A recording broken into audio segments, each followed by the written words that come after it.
Bueno. Happy Friday, everybody. Welcome to Common Grounds of Self-Determination. I am one of your co-hosts, Mr. Omar Yanad. With us, as always, the beard of knowledge, the man with a literal beard, the man who is consulting schools up and down the schoolyard, Mr. David Castillo. Brother, what's going on, man? How are you? Good, Omar. Thank you. It's a busy time. It's been a busy week. Kind of getting ready for, with Halloween last week. It kind of start to make that mental shift heading into the holidays. Can you say holidays anymore? I don't know. I mean, I think we could say whatever we want to say.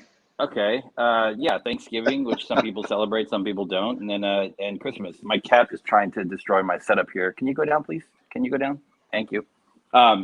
Yeah, man. I mean, you celebrate Christmas, you want to celebrate Thanksgiving. Some people want to celebrate, Natives Day. Some people want to celebrate winter. Some people just want to celebrate now it's cold. Exactly. Some people just want to celebrate it's Red Cup season at Starbucks, man. Whatever you want to be celebrating, man. There you go. Go out there and celebrate. Pumpkin spice. Celebration. Enjoy yourself.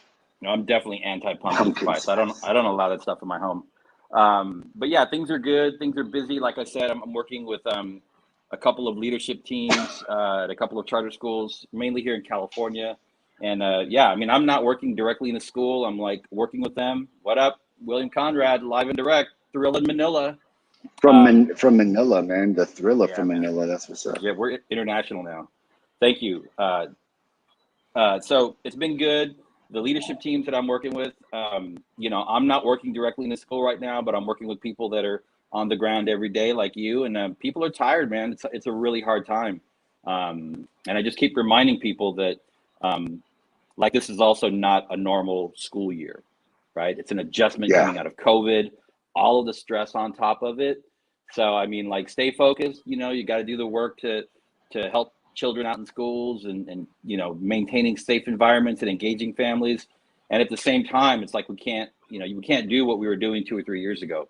It's a different time, and so I just hope to remind people about that, and I'll remind you too.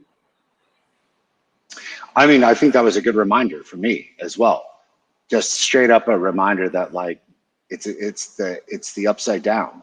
It's the other side in the before times, and now we're in the after times. Yeah. And shit has changed, ladies and gentlemen. I think educationally, I think as like a society, I want things to go back to, quote, some semblance of what is normal, but there's going to be a new normal. And I think that's the state of affairs for, I think the world. Educationally, look, man, like, we have this show because the normal wasn't fucking working. So, like, that's right. It's about time that, like, we put our asses into gear and start figuring out better solutions for kids. So yeah, I mean, as a school leader and as an organizational leader, I am both this year. So for our audience, you all may not know, yes, I am the CEO and superintendent of a charter organization running 3 schools here in El Paso. And I have decided to take up arms and put my money where my mouth is. And I am leading our 2 new campuses on the east side. So I am like double pressed. Wow. I can't keep talking when, that's crazy. Be Smooth over here. The man has demonstrated not only that he has a sense of agency, but his sense of agency is a cold ass Corona on a Friday afternoon. Yeah. Our leader, co-host of the Common Grounds of Self-Determination, the good real doctor, by the way, Charles Cole. How you doing, man? It's good to see you. I'm good, man. What's fresh with you? Can you guys hear me? Yep. Yes, sir. We can. Well, good. I'm happy to be here with the family, and I'm looking forward to this talk, man. I'm sorry for my tardiness. I have the yearly house stuff that needs to get done because as the seasons are changing, it was 80-something degrees 2 weeks ago, and today it was 30-something degrees. So you got to get things ready because you don't want mice and all that stuff trying to run into your crib. So I got people that are coming in, and I'm the last job of the day for a lot of folks. So we just gonna knock it out. But I'll be here even though I might be in and out. So for our audience, Charles is having a number of people coming over to his house. He's got a plumber, a juggler, probably a slew of really beautiful people coming over because, you know, this guy looks like he throws parties for beautiful people. I don't know if like ain't no one ugly coming over to your parties, man. It's looking like house party and shit. It'd be a party if I wasn't about to pay hundreds and hundreds of dollars, but it's not right. a party. That's right. Yeah, it's a commercial for career technical education. All these people come into your house, right? Oh man, I wish it was house party, which I was watching the other day, and I was like, how the hell no one ugly in this movie? Everyone hot as shit in this movie. I'm like, I want to throw a party with people this good looking. All right, man. So it is Friday. Common Grounds of Self-Determination. Shout out to my boy Alonzo. Hey, man, thank you for joining us today. Big shout out to the Beard of Knowledge. What's up? We are coming to you live, and we are live on YouTube and Facebook every Friday, ladies and gentlemen, 3 p.m. Pacific time, 6 p.m. Eastern time. I want to give a huge shout out to everybody joining us today. We have a hell of a topic today. We're just going to get like straight up nitty gritty. We're going to be talking about educational vouchers today, what they are, where they're happening, and eventually like what do we feel about them? What are our opinions about the voucher system? So we've checked in with everybody. We have said hello. We have welcomed our audience. We have announced that we're on YouTube and Facebook. There is a video that we're going to share. But just to jump right into this topic and transition, David, Charles, y'all familiar with the voucher system at all? I'm vaguely familiar with it. I mean, we don't have vouchers in California, so most of my experience with vouchers is just in tracking, national news related to vouchers and some of the controversy. So I'm excited to learn more. Yeah, we don't have it. We didn't have it where I grew up in California or whatnot, but I'm aware of what they are and the controversy around it. And the West Wing episode where the super liberal president actually ended up supporting vouchers at the end, which was interesting because he talked to real parents, in a fictional TV show, but still. But I'm interested in talking about it. I know it has some dimensions, and I'm looking forward to what you got for us. Right on. It is a multi-dimensional. So what we're going to do is break this down for you. What we're going to do is share a little bit about why we're talking about this. Then I'm going to share just straight up what they are. So just factual information for you all. Then we're going to break down into like, all right, opinion. How do we feel about this? Just as people, as educators. So the reason we're talking about this is unless anyone was not paying attention to the news this past Tuesday. Last Tuesday was election day. And on election day, the Republicans came out and just beat ass. Now, granted, there were some like solid wins in New York City. I was super excited to see about the mayoralship in New York City. Super excited to see about some of the other races, but ultimately like it boiled down to like the Virginia gubernatorial race. Virginia, for all that you all know, was a state that went heavily for Obama, transitioned a bit during the Hillary race, and then went solidly Democratic for Biden in 2020. So to have Virginia a year after a 12-point win, 12 points is a shitload of points for those out of the political sphere. Like your margin of error is like 2 to 3 points, maybe 3 to 4 points. What that means is how many percentage points did this person win by? So like 52%, 54% versus 48%. This dude won by 12 points. Like there ain't no questioning that he kicked the shit out of Trump in Virginia. The question then becomes, how did a Democratic presidential candidate win so large in Virginia and then a Republican governor wind up winning 1 year later? What it is a thermostat for what may be happening in the 2022 election and the 2024 election. The reason that this is connected to vouchers is because with this Republican win and major Republican wins this last Tuesday, the question of are vouchers going to be a thing that are going to start springing back up in 2022 with gubernatorial elections and 2024 with the presidential elections. Is this something that's going to spring back up? So I'm like, yes, it's going to spring back up. We should talk about it now so that our audience and everyone else are as well informed as humanly possible about what they are, instead of being like, yo, what the hell is this? And we're getting ahead of this, about a year ahead of this. So it transitions a little bit into what are school vouchers. I'm going to give a very quick and simple explanation, and then we got a video, I think, right? We got a video? We got a minute-ass video. Yep. So the concept is, in theory, very simple. It's the idea of, like, you've got a child. If that child goes to a public school, that public school receives, let's just say, $10,000 because that child is in that school. So what people are saying is like, okay, imagine, and I hate to put it so crudely, a dollar sign over your child's head. And wherever your child goes, that's where the money's going to go. So if that kid doesn't show up to a public school, the public school doesn't get that money. Mm-hmm. That money follows them. So for example, if a child comes to my public charter school, we receive that $10,000 in order to educate that child. The idea about vouchers is, well, what if we gave parents that money, and then the parents could make the choice as to what school they want to send their kid to, whether it be a public school or a private school. Hey, I'm a parent, I pay taxes, I should receive that money in order to send my kid to any school, whether it be public or private. Why do I got to send them to the public school? That is the easy definition of what a voucher is. The way they're done is a little bit more complicated in terms of, like, is it a tax credit? Are parents receiving just straight up funding? It varies state to state, but I think we got a video to roll that will help explain a little bit what a voucher is.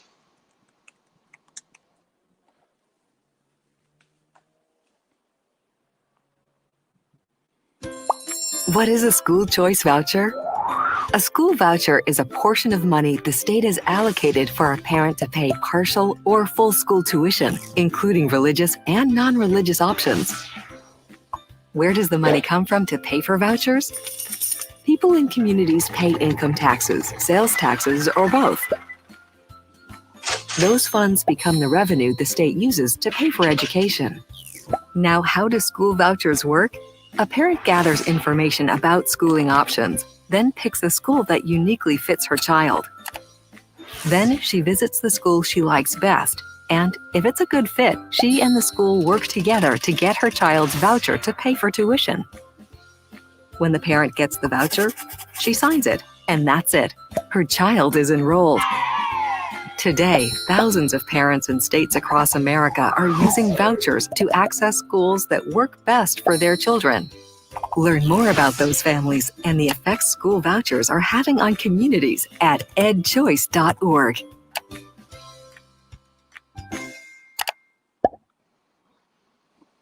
All right. Man, that video was so nice. So I can see Charles already fired up about this shit. School choice propaganda. I love it. Now, in order to kind of before we start getting into the opinion piece about this, let me just start naming a couple of states that are using voucher systems. So Arkansas, Florida, Georgia, Louisiana, Indiana, Maine, Maryland. That's an interesting one. Mississippi, New Hampshire, North Carolina, Ohio, Oklahoma, Puerto Rico, Tennessee, Utah, Vermont, Washington, D.C., Wisconsin. There are 16 states that are currently using, 16 states, districts, and a territory that are currently using the voucher system. Now, I tried to dig up the evidence to see whether or not there is enough evidence to determine how's it going. Dude, there ain't shit out there. It is still a black hole of information as to whether or not the vouchers are, in fact, I think, having advancements on educational gains. The short of it is that initial research would demonstrate that there may be slightly better educational gains, but you can't isolate whether or not it's the voucher system or if it's all the other things that they're doing in, say, like Tennessee to improve educational gains. So scientifically, we ain't got no, which is the most scientific way of saying it, we don't have any proof that this is working. But if you look at the states, there's kind of a commonality. DC being the exception, I'm like, those are some pretty heavy Republican states that are using these vouchers. Florida, Mississippi, you know, Georgia just barely turned into a blue state, but they've been using vouchers for a while. So the reason that vouchers are in these states is because they have Republican-friendly legislatures and governors that are saying, why not give this a shot? Because this is what I'm saying. This is a very Republican, not just speaking point, but this is a very Republican policy ideology. They're like, hey, we should give parents choice. We should use these vouchers to get kids into whatever school they'd like to get into. So really, you're not seeing these things in like California, Oregon, Washington State. Well, Omar, let me ask you a question. Massachusetts. Let me ask you a question for the folks that's watching and don't know. Like, so Yep. What's the major talking points for vouchers, and what's the major talking points, the controversial points against vouchers? Like why is it even controversial? Ah, gotcha. Okay, great question. Thanks. So without getting into the opinion piece, why do people have controversy over vouchers? I would say the left side, the liberal side, what liberals will say is that if you do this, you're going to have three major consequences. The first is like you're destroying public education. You're privatizing education. So there goes public education, because now everyone's going to start like enrolling in private schools, and now you're going to privatize it, and this will no longer be this kind of societal and communal place that people come together. The second thing that they will talk about is that it's controversial because they feel like it's going to be segregation all over again. So for example, if you look at Mississippi as an example state, Mississippi public schools, 51% of the population in Mississippi public schools is white. If you look at the private school enrollment, it's 87% white. So those folks are saying this is just straight up going to be segregation. The third component is that liberals are going to say, and this is something I want to get into a little bit later, is like the economy of it is like, you're going to give parents this extra money, and then they're going to get their kids into even more elite schools that they may have not been able to pay for without the voucher, but now with the voucher, they're going to get to send their kids to places that are too expensive for everybody else. So now all the other schools are never going to have any resources because they don't have the kids and they don't have money. So once again, it's not just that you're destroying schools, you're going to then destroy a lot of other places that are trying to provide a quality education but don't have the resources. On the right, they're saying, simply put, freedom of choice, a little libertarian issue. Parents should have absolute choice as to why not having this education. What you're doing by not having vouchers is destroying parent choice. You're not allowing parents to have the independence and autonomy. They're also saying, well, like a child is stuck at a shitty school, so why not give them a voucher to go to a school that may be a better fit for that child? What they're also saying is the public school system ain't working. So those are the facts that those two sides will use. Now, that opens this up to you all to be like, all right, if those are the facts, let's just get this thing started. Where do you lie, and what do you think about this just to get the ball rolling? Got you. So this is now the opinion piece. Okay. I do want to first. Go ahead, brother. I want to fact check you real quick there, if I may. So. Oh, the Mississippi? No. In California, right? We actually do have. Charles, can you pull that up real quick? It's okay. It's in the private chat. We actually do have some legislation, an initiative that's somewhere in the process of the state legislature. It's like this whole camp of, they're basically doing it in every state, I believe, that doesn't already have school choice. Education Freedom Act of 2022. And this is California, right? This is not this. You know, I was surprised to see that it even got taken up by the legislature. Talking about education savings accounts, talking about, you know, about $14,000 per pupil, and then for parents to use those funds to enroll or pay tuition at any accredited private or parochial school, right? And there's more detail, but that's California, man. Did it pass? No, I think it's still working its way through. And it probably won't. Oh, okay. It'll be for next year's election in November. Yeah, I think it's 2022. Yeah. I don't know if this goes through the legislature or if it's going straight to the ballot. I think it's going to go to the ballot. I'm not sure, but anyway. It says it's a ballot initiative. It says has submitted the California Constitutional Ballot Initiative. So yeah, so this stuff, and this is like pre-COVID. This stuff is like already kind of pushing into like deep blue states. But going back to your initial question on vouchers, I mean, it can really get overly complicated if you look at it from either the right or the left-leaning views. You know, you can like tear apart the details. But I think for me, high level, we already provide government funding, direct funding, tax credits. What do you call them? You know, all kinds of government funding directly to people and families. We just gave a bunch of government funding to businesses coming out of COVID, right? All the PPP loans and everything, which were not loans, and that's fine. So this is not a new concept. The Biden administration is talking about, you know, opening up access to pre-K early education, right? And that's like mainly private and probably some public. And in the post K-12 world, you know, we have Pell Grants that are offered to students that can attend public or private universities, right? You can take public government money if you qualify, go to a private Catholic university that, you know, probably has pictures of Jesus Christ up in every classroom, right? So privatization, it's already kind of happening. For some reason, K-12 seems to be the sacred cow. And I think you alluded to it earlier. It scares people. It scares unions. Unions have a strong connection with, you know, Democrat legislators in the blue states. That's, you know, especially here in California. That's no secret. But in theory, I support them.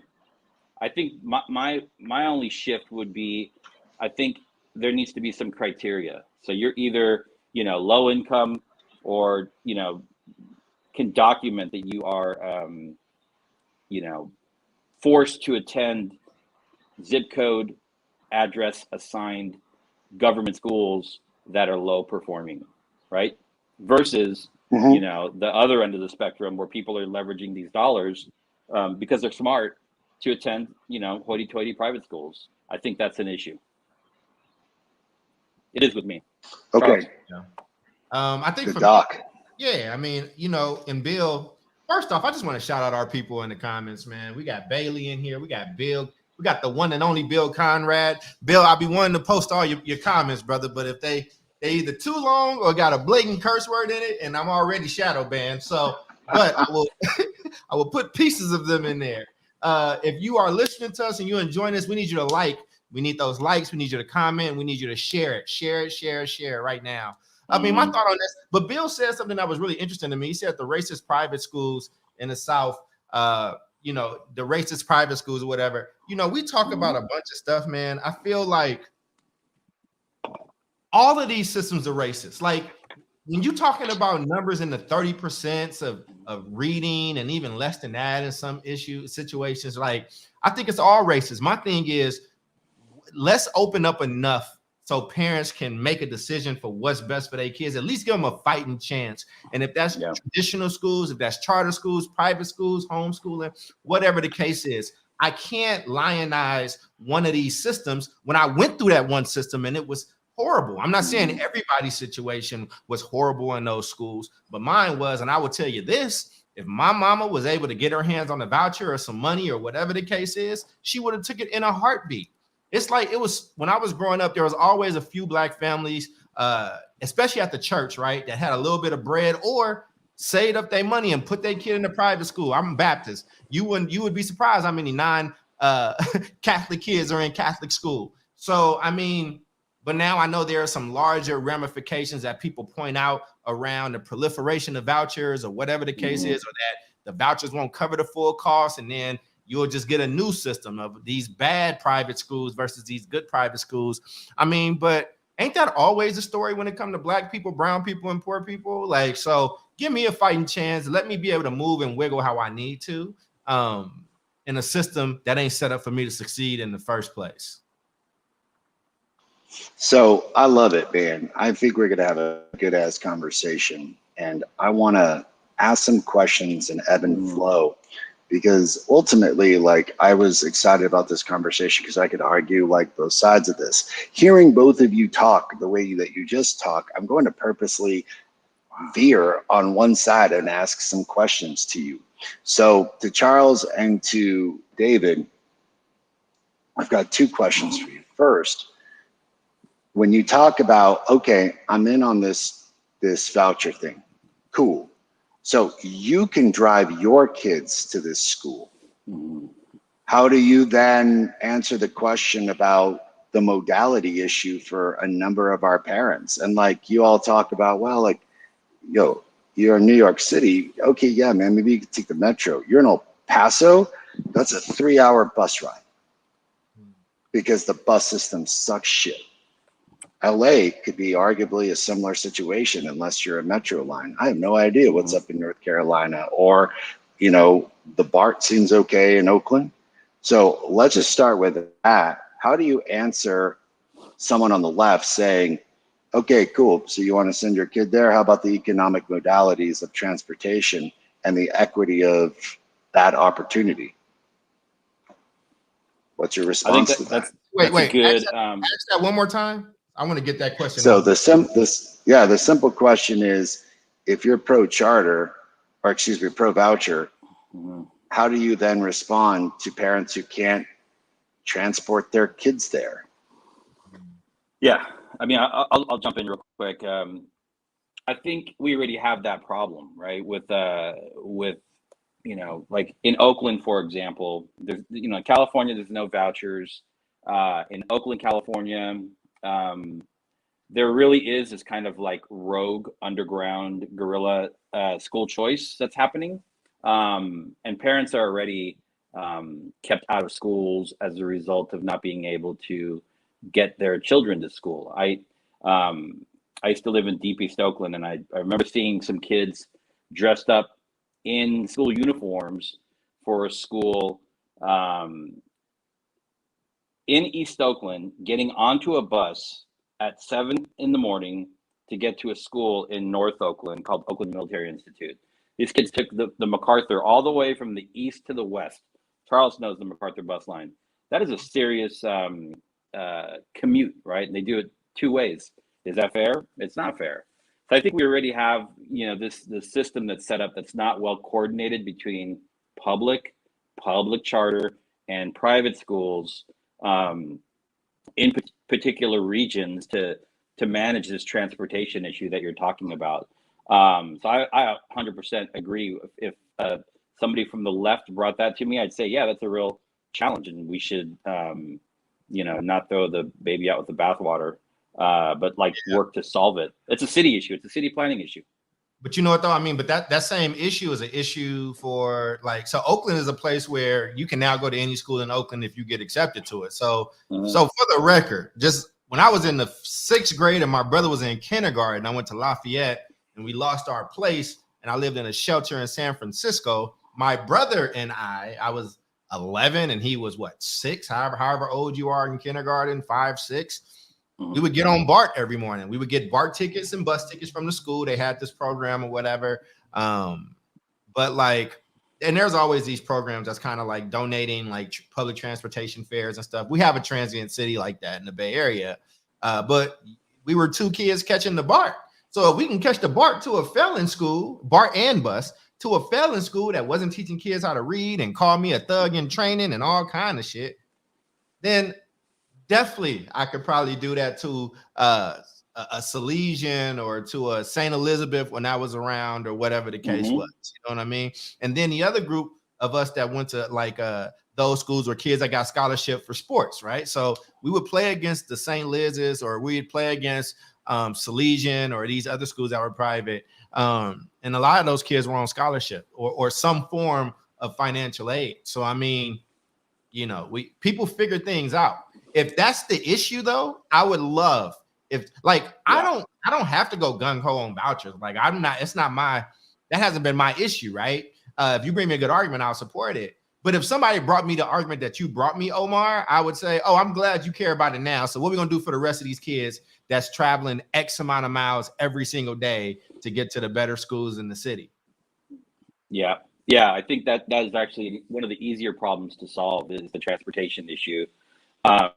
When I think of public money going to private schools, right? And I'm going to say this again. I don't know why people get so wrapped in that. You know how much public money goes to private companies in general? You know, private contractors, private companies. I mean, public money going to private entities is not a new thing, right? It's been around for a long time. So whatever that sacred K-12 cow is, people are going to have to get over it because it's coming. But my point was, I want to go ahead. My point is, like, some of the bigger pieces which raise red flags for me are like special education services, right? Like you might, if you have a student with an IEP or that needs an IEP, that looks personal taxi. Like I've done it. That could look very different in private schools, right? Private schools, correct me if I'm wrong, are not held to federal like free and public education. They don't fall under FAPE, right? And so you're on mute. You're talking to somebody else. No, he's talking to somebody else. Yeah. He's just managing a school. That's all. He's doing a parent meeting, right? He's doing PD with the staff. So I think special education, the provision of those services and supports, and then also in private schools is, you are free from this thing that we call the education code, which you could argue is puts a stranglehold on creativity and innovation in our public schools. However, the flip side of that is their process for discipline and like expelling students looks very different than, at least on paper, what it should look like in public schools. So I want to bring up a couple of good points here. The public to private is not new. However, like, just my own opinion about that, like, dude, these defense contractors, are you fucking kidding me? Like, yeah, dude, like, let's talk about defense contractors building billion-dollar submarines.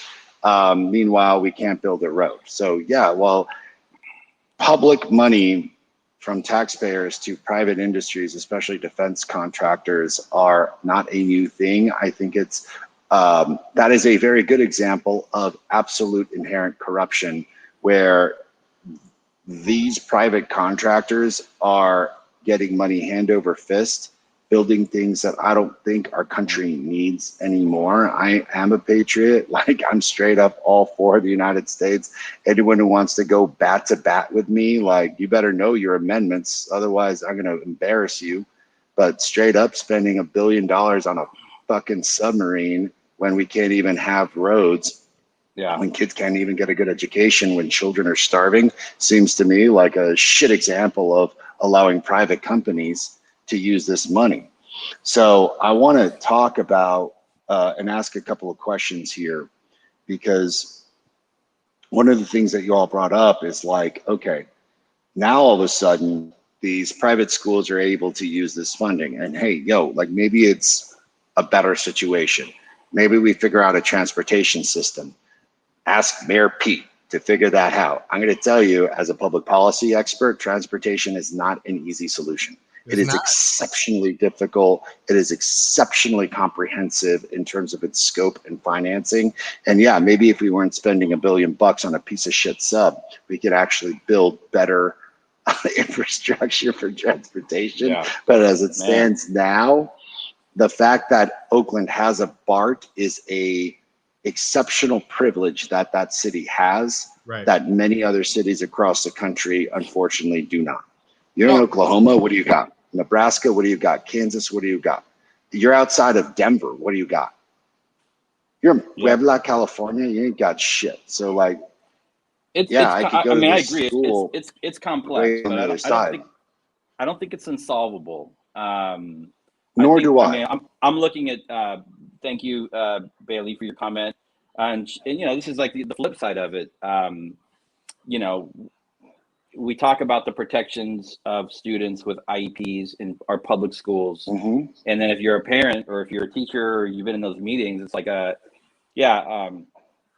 you know, Omar's a third grader. He has an IEP, and Omar's parents and probably some of his teachers believe in his full potential, right? But you walk out of that IEP and it's like Omar will be able to tie his shoes, you know, by the end of the school year. I'm like, that's it?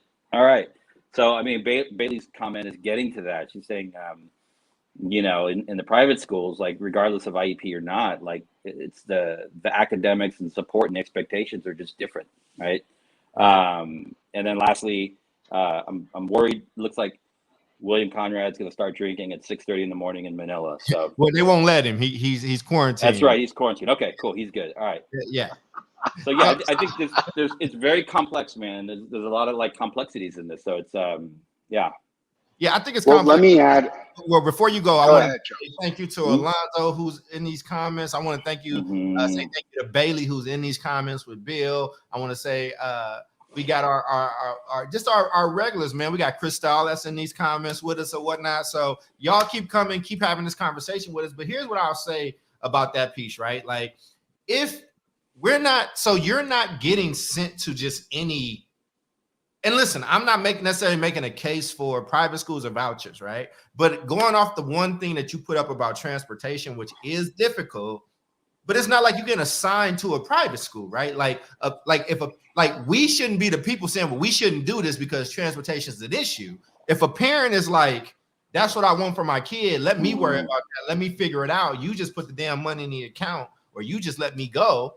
I mean, we do that to kids in so many other places where it's not a voucher system. And again, every place isn't the Bay, but there are a lot of cities where you can travel, where they're not zoning you in the same way, and you get to kind of go where you need to go. Like, people are resilient, man. Like, we found out how to get me to school when my parents was like doped up and I was living in the shelter, bro. All I'm saying is that if that can't be the one reason. Now, if we're going to say, now these other arguments that people make, and I want to be fair, is that vouchers would diabolically just crush and destroy the public system. It'll steal money and this, that, and the third. Well, I agree with Bailey, right? Bailey said that money should follow the child, and I do believe that money should follow the child. I do think that public entities should care a little bit more about their end product and like how in which they are. Like, customer service still kind of matters. You know what I mean? And this ain't customer, this, that, and the third. Bullshit. Listen, man, like there are like those private schools are working to get and attract those kids. When you are a good basketball player, Kentucky and Duke are fighting to get you there, regardless if it's not about academics or whatever. All I'm saying is that every other system, every other entity can like worry about their end user, and we act like, but ain't the only two factors that ain't got to worry about the public is public schools and the DMV. And I'm sick of it. I am tired of it. Like in DMV, you can be a little nicer too, damn it. That's all I'm saying. Customer service matters.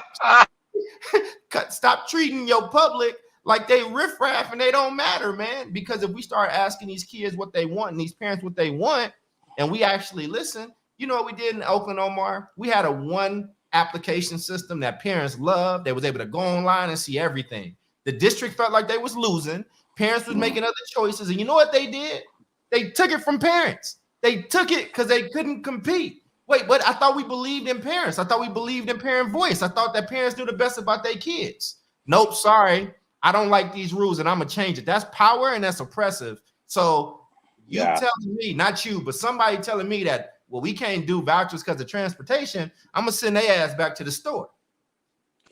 When you're send your ass back to the store and get me some paper clips.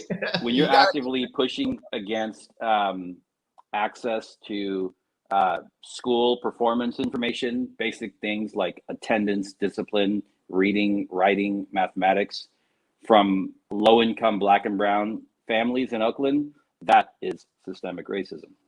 And I don't care if you're Black or brown on your end. I want to get to that, and I'm going to get to that, judging by the time, in about 5 to 10 minutes. What I want to do is ask you gentlemen about this, because this is a hell of a discussion.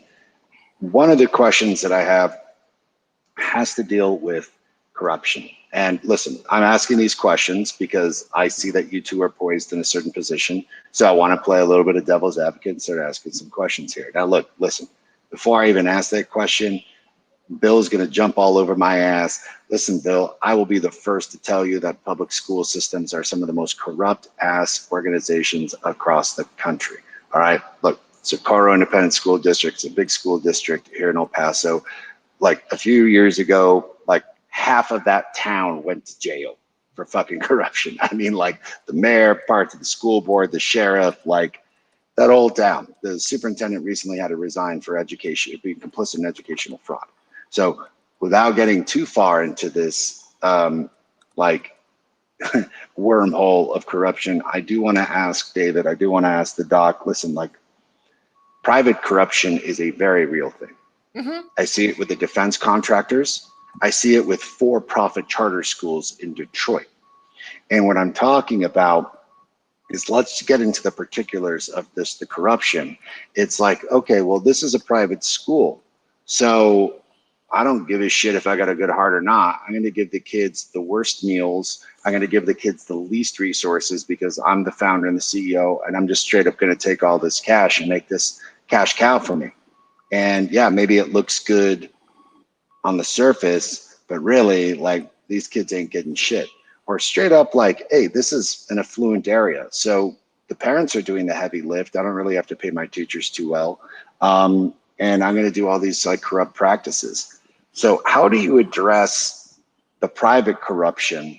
And do you think that, and this is so funny asking two liberals this question, that the market, you just call me a liberal, free market, is going to solve this situation? Well, one, David, I don't know if either of us qualify for liberal in the place where we live, especially David. They've called David Trump. So they've called David. Don't let David go first since you got that accusation, brother. Go ahead, man. I've also promoted toxic masculinity, and I'm also a documented white supremacist, according to some people on social media. Don't like Latinx. You don't like saying X. You like saying exactly Latina. So you are a bad person. Continue. Go ahead. Yeah. So I think the corruption thing is real. And I think that's one area where, ultimately private schools are private schools, right? I'll start from this place. I think the ultimate corruption is when we are funding, and now to the tune of in some districts, it's like 25,000 per kid. In some it's like 15. When we are funding public school systems with public money that are generating absolutely zero results for children of color, and actually causing harm and trauma on them. That's corruption. Getting to your point, I agree. I've seen some of that corruption. I've seen quite a bit of that corruption in the public charter school space in Oakland. You can imagine, some documented, some not, but it's real. I think, whether it's a public district, a public charter, or a private school, all these entities are run by human beings, and many times human beings can be corrupt, and they're going to figure out a way to be corrupt and save a dime, and be creative in the public system because they're not for profit to do those things. So, but to answer your question, Omar, I think more oversight is needed in general with our private schools. There's a national network of private schools that's kind of an oversight body. I think they could do more. But yeah, it's definitely a concern. I do think there should be, and this is with all schools, it's not just private schools. If schools are given public money, they should have there should be some expectation, some documentation of how they're spending that money and proof that it's actually benefiting children. That's with all schools. I think that's where we need to start. But yeah, corruption in private schools and vouchers, for sure, something that we need to look at. Yeah. So I'll go with that. I think that was a good answer. And I'll push it back and name an industry that don't have instances of corruption. Like, I love the NBA. There's all kind of like point shaving scandals and all that. Barry Bonds, Sammy Sosa, and and Mark McGuire saved baseball, like being corrupt, like through like steroids. Like, all I'm saying is we tend to only care about corruption when it's around some stuff that we don't like. Let me go ahead and just put it all the way out there so they can all just hate me, because I've been hated I can't do nothing right on social media these days. So I know how you feel, David. I'm with you, brother. We are social media pariahs at this point. I would say there should be education malpractice, because what has happened to the black, brown, and poor mind over the that's constantly happening. Like, we take part in it. Like, we show up for it. Like, don't tell me about one cat. What's up, Raymond Ankrum? How my brother doing, man? He should be on for this episode. He can talk about this. Like, don't just point to corruption here. Like, I'm doing a report now, like with energy converters. If you read our report, and David, you saw this, and I talked about this. The other thing we saw is the most kids pushed out of our traditional public system are black and brown kids. Like, continuation schools have the third most black cohort and the third most brown senior cohort in the city. All them kids didn't come from charter schools. Everybody was getting them pushed out. All I'm saying is this: corruption happens, and you need to tighten that up, and you need to be on it and have swift, hard punishment. You know what I'm saying? Didn't Aaron Rodgers just get caught for lying about the vaccine in the NFL?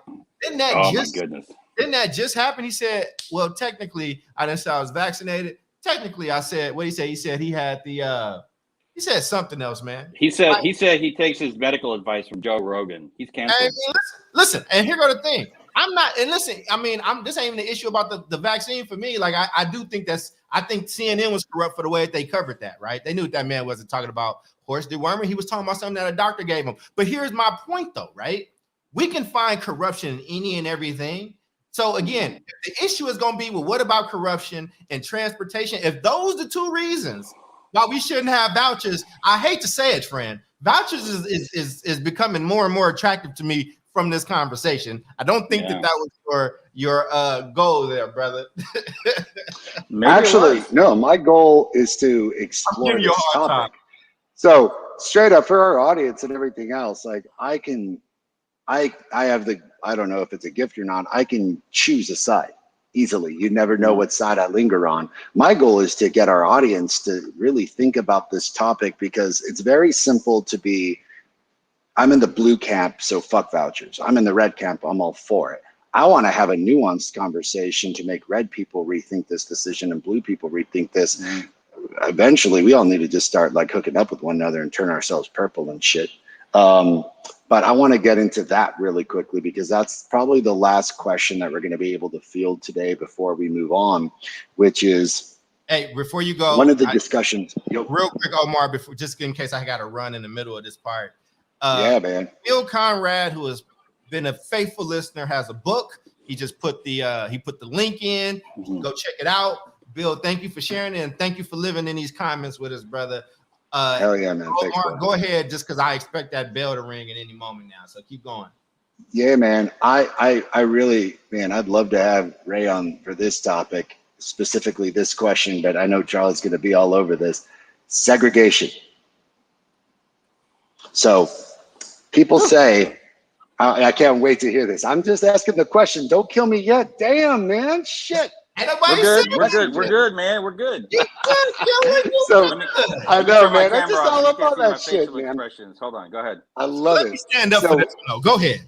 I love it. Do it, man. Push Do your it. chair Listen, back. let me just throw I'm a gonna quick push your chair question, back. and then I want to get into this because I know how you're going to answer on this one. But for our listeners, the comment from the left side, the liberal side, is like, you end public education, you're going to have segregation forever. This becomes like, was it George Wallace? Segregation now, segregation forever. Was that the person in the famous term? Being that now with parents with having a choice, you're going to then have white people going to the white schools, black people going to the black schools, Latino kids going to the Latino schools and shit. And you're going to, this is their argument, ruin the racial makeup of schools. I know, because this is some horse shit already, considering the fact that schools are deeply segregated from redlining. By the way, we had that show. I hope you listened to that show. Let me pose the question so y'all jump into this. Their comment is segregation. Republicans say, hey, man, that's the parents' choice, what they want to do. Go. Yeah, I'll be quick. Sometimes people say stuff on social media and you're like, you knew what I was thinking. I don't know this guy, but Charles, I think you know him. Maybe you know him, Omar, too. Brandon Brown, right? Here's what he said today on Twitter. When white parents advocate for culturally affirming schools, it's called parent rights, right? When black and brown parents, I added the brown, but it's the same. When black and brown parents advocate for culturally affirming schools, it's called segregation. That's all I'm going to say. Yes, and I will add that Royce the 5'9" said very famously, he's a famous rapper. He raps with Eminem. He's very good at the art form of rapping. And he said that segregation is being told where I gotta go. Choice is me being able to get up and go where I want to go. Okay, so there's a difference, and let's go. You know what though? But let's desegregate everything. So now on Sunday, David, wherever y'all go worship, you can't do that no more because it's mostly brown. Omar, you can't worship with just brown people.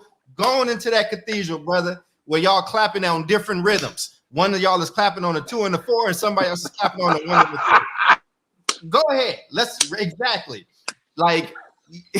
No, like we're gonna desegregate television. Now you're gonna take my TV one and I can't watch Martin and all I can watch is Friends. Like, listen, fam, let me tell you what segregation segregation is. You telling me what I have to do. Like, you fake woke. You know what? I'm getting rid of social media soon anyway. So let me just go ahead and go all the way in. I will put the camera on myself so y'all don't have to do it. Listen, man. Self-cancellation. Go. Are you fake woke performing people that had good schools and you got to go to the school that your parents picked and they was able to buy a house in the area, which is a beautiful ass thing. But now you telling black parents and brown parents what they gotta do? When you scared to walk in that same neighborhood, when you can't, you got to make up new terms every single week to show that you smarter than everybody, but you can't even connect with the community that you say you represent. You a sucker, man. Y'all some suckers. I am so tired. Like, there's somebody that's trying to do a Fannie Lou Hamer pedagogy, right? And here's the thing. With all that college school and all that fancy talk, they wouldn't even rock or let Fannie Lou Hamer into that room. They would cancel her for saying the wrong thing. They would cancel her for standing up for black women and black men the way that she did. Like, I'm so sick of this. Stop telling parents what they got to do with their kids, man. If you truly care about black folks and you truly care about black kids and you truly care about brown folks and brown kids and everybody else in between, make the options known. Give the information. Because wherever you go, black, brown, and poor people, you're going to have to fight like hell anyway, even if it's the best traditional public school, the best charter school, and the best private school. It ain't going to be a cakewalk for you, no way, especially in this country. So all these people with these fake emotions, this fake love coming down from the hill, they coming down from the hill because they don't want your kid sitting next to their kid. That's what that is. They want desegregation in the city schools, so you don't sit in their schools. I'm sick of these people, man. Suckers. Yeah. Boom. Yeah, man. I think this got me thinking about. So we're talking about. Let's just talk about public education, right? Government-funded public education, not charter, but like district schools, like truly government-run schools. What other services do David, I gotta run. I'm gonna just quickly just say bye, and you got this though. Don't forget to close out the show and hit that end button. Yeah, we're gonna do it. Yeah.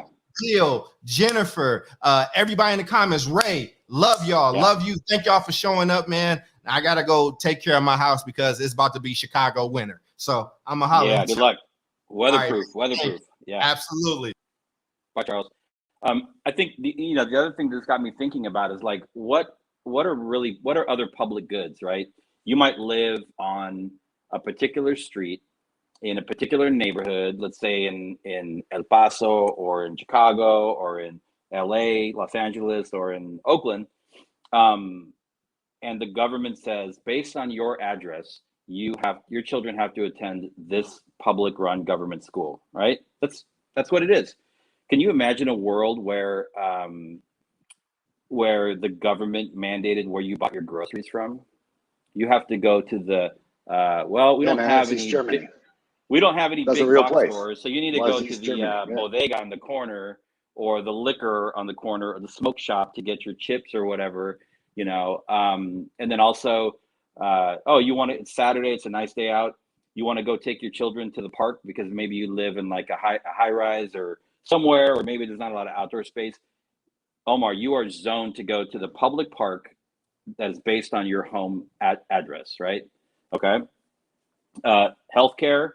Omar gets sick, and Omar is forced to, send his children or you to go to the hospital that is closest to you, even if it's not a good one. It's like the public hospital. That's where you have to go, right? We've heard those stories. We think about access to like food, clean drinking water, healthcare, safe streets, all of these things. And for some reason, people cannot figure out that education in schools should be included in that conversation, because that's really what we're talking about. We're forcing, children and families to attend schools that, for the most part, I'm sure many of them don't want to attend. So what does choice look like? How do vouchers fit into this? Right on. Well said. So we're about at closing. We're about 3 minutes out. So I want to just kind of shoot out a closing statement. David closed out, and the doc already kind of closed out. Yeah. This is for our fam here, this is a very nuanced topic. And what I want to say about this, and the reason I loved having this conversation, is because you've got camps on both sides that are going to try to persuade you of one thing or the other. And man, it's just like a shitload of talking points, and usually just like, inordinately malcalculated facts. That's a fancy way of being like, they're just feeding you bullshit. We wanted to have a conversation today so that you had a more like deeper dive into this discussion, because as you can see, it ain't black and white.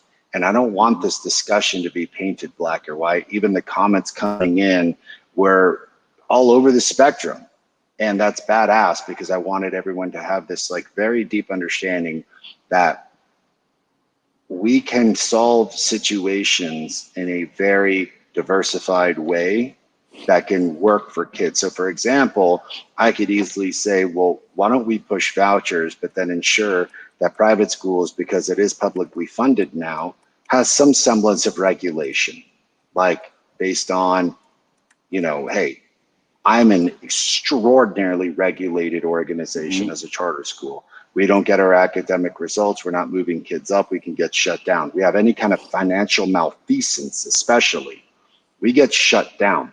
I actually like that level of regulation, because I'm using my money for kids and not really like, like hitting up the coffers or using them for like, I don't know, like booze induced parties, which a private company could do.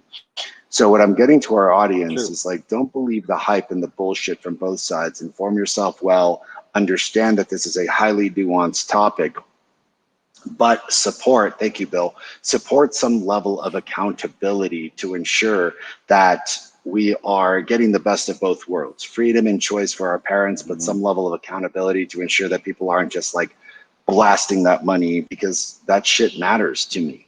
As far as all these other arguments that come from like segregation and corruption, you will see that they start collapsing the minute you have a conversation. So get deeper, get much more deeper into these conversational topics, because as the election comes, you're going to hear a bunch of like, I don't know, like really uneducated politicians talk about shit they don't know shit about. Yeah. Like, I mean, honestly, like, I don't know, like we've had this conversation where like John Boehner, David, you're the one who brought it up, was like a fucking Orkin man before he became like Speaker of the House. Like, these cats aren't experts. They don't know the fucking dick. So don't listen to them expecting them to know anything. Do your own research, listen to us. David, do you have any parting comments before we take off today?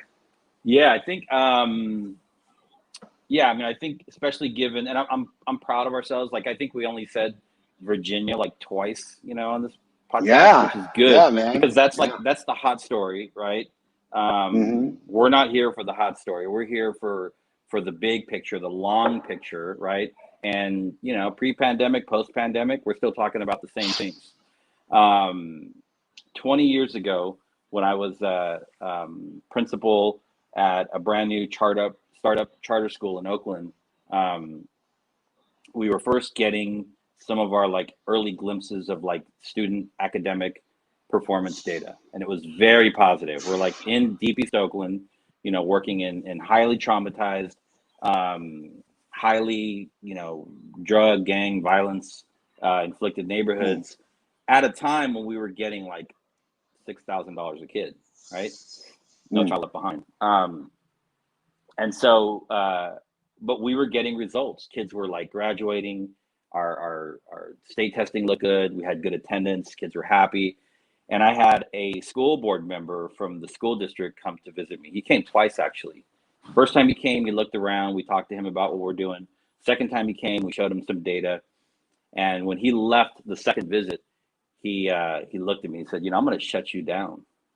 And I said, okay, well, say more.